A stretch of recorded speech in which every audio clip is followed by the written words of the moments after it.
ചില തോൽവികൾ വിജയത്തെക്കാൾ വലിയ കഥകൾ പറയും. ഫുട്ബോൾ ചരിത്രത്തിൽ തന്നെ ഏറ്റവും വലിയ അട്ടിമറികളിൽ ഒന്നിലേക്ക് വിരൽത്തുമ്പിൽ ദൂരമേ ഉണ്ടായിരുന്നുള്ളൂ ആ നോർവീജിയൻ ക്ലബിന്. ബോഡോ ഗ്ലിംറ്റ്. യൂറോപ്പിലെ വമ്പന്മാരെ വിറപ്പിച്ച് അവർ തുടങ്ങിയ ആ സ്വപ്നയാത്രക്ക് പോർച്ചുഗലിൽ അന്ത്യമായിരിക്കുന്നു.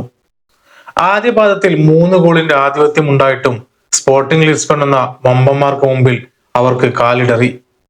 പക്ഷെ ഇതൊരു വെറും തോൽവിയല്ല, ഇതൊരു പോരാട്ടത്തിന്റെ കഥ കൂടെയാണ്. ഈ സീസണിലെ ചാമ്പ്യൻസ് ലീഗിലെ ഏറ്റവും വലിയ സർപ്രൈസ് പാക്കേജ് ആയിരുന്നു നോർവീജിയയിൽ നിന്നുള്ള ബോഡോ ഗ്ലിംറ്റ്. അരങ്ങേറ്റ സീസണിൽ തന്നെ നോക്കൌട്ടിൽ എത്തുന്ന ആദ്യ നോർവീജിയൻ ടീം.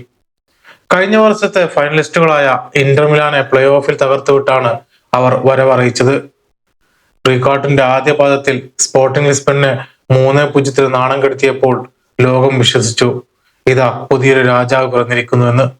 ആ 3 ഗോളിന്റെ ലീഡുമായിട്ടാണ് അവർ ലിസ്ബണിലെ ഹെൽ എന്ന് വിളിക്കപ്പെടുന്ന സ്പോർട്ടിങ്ങിന്റെ ഹോം സ്റ്റേഡിയത്തിലേക്ക് എത്തിയത്.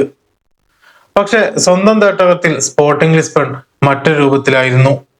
കഴിഞ്ഞ 14 ഹോം മാച്ചുകളിലും തോൽവി എന്തെന്നറിയാത്ത അവർക്ക് ഇതൊരു അഭിമാന പോരാട്ടം തന്നെയായിരുന്നു. 34-ാം മിനിറ്റിൽ ഗോൺസാലോ ഇനിയസ്റ്റയുടെ ഹെഡർ ബോഡോയുടെ വലയിൽ കയറിയപ്പോൾ ലിസ്ബൺ ഇളകി മറിഞ്ഞു. ആ ഗോൾ നൽകിയ സന്ദേശം വ്യക്തമായിരുന്നു, തിരിച്ചുവരവ് തുടങ്ങിക്കഴിഞ്ഞു. ആദ്യ പകുതിയിൽ ബോഡോയുടെ ഒരു ഹെഡർ പോസ്റ്റിൽ തട്ടിത്തെറിച്ചത് അവർക്ക് നിർഭാഗ്യമായി. അവിടെ ആ ഗോൾ വീണിരുന്നെങ്കിൽ ഒരുപക്ഷെ കഥ മറ്റൊന്നാകുമായിരുന്നു. രണ്ടാം പകുതിയിൽ സ്പോർട്ടിംഗ് ഒരു കൊടുങ്കാറ്റായി മാറി. 60-ാം മിനിറ്റിൽ പെഡ്രോ ഗോൺസാലസ് 2ാം ഗോൾ കൂടി നേടിയതോടെ ബോഡോയുടെ പ്രതിരോധ കോട്ട വിണ്ടുകീറി. പിന്നീട് വന്ന ആ പെനൽറ്റി വിധി, ലൂയിസ് സുവാരസ് അത് ഗോളാക്കി മാറ്റിയപ്പോൾ അഗ്രിഗേറ്റ് സ്കോർ 3-3. വെറും 90 മിനിറ്റിനുള്ളിൽ 3 ഗോളിന്റെ ലീഡ് സ്പോർട്ടിംഗ് മായ്ച്ചു കളഞ്ഞു. ചാമ്പ്യൻസ് ലീഗ് ചരിത്രത്തിൽ ഇതിനു മുമ്പ് 4 ടീമുകൾ മാത്രമേ ഇങ്ങനെ തിരിച്ചുവരവ് നടത്തിയിട്ടുള്ളൂ. ബാഴ്സലോണക്കും ലിവർപൂളിനുമൊപ്പം സ്പോർട്ടിംഗ് തങ്ങളുടെ പേര് എഴുതി ചേർത്തു. മത്സരം എക്സ്ട്രാ ടൈമിലേക്ക്. ശാരീരികമായി തളർന്ന ബോഡോ താരങ്ങളെ നിഷ്പ്രഭരാക്കി മാക്സി അറോജോയും റാഫേൽ നെല്ലും ഗോൾ പട്ടിക തികച്ചു. 5-0. അഗ്രിഗേറ്റ് 5-3. കളി അവസാനിച്ചപ്പോൾ ബോഡോ ഗ്ലിംറ്റിന്റെ സ്വപ്നയാത്രക്ക് അന്ത്യമായി.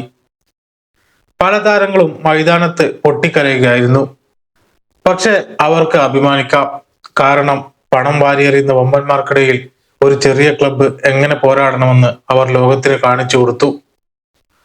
അവർ മടങ്ങുന്നത് തോറ്റവരായിട്ടല്ല, മറിച്ച് ലോകത്തിന്റെ ഹൃദയം കവർന്ന ജേതാക്കളായിട്ടാണ്. ഇതാണ് ഫുട്ബോളിന്റെ ഭംഗി. ഇവിടെ ആരും ചെറിയവരല്ല. ബോഡോ ഗ്ലിംറ്റിന്റെ ഈ പോരാട്ടത്തെക്കുറിച്ച് എന്താണ് നിങ്ങൾ കരുതുന്നത്? കമന്റിൽ എഴുതുമല്ലോ. പുതിയൊരു വീഡിയോയുമായി വീണ്ടും കാണാം.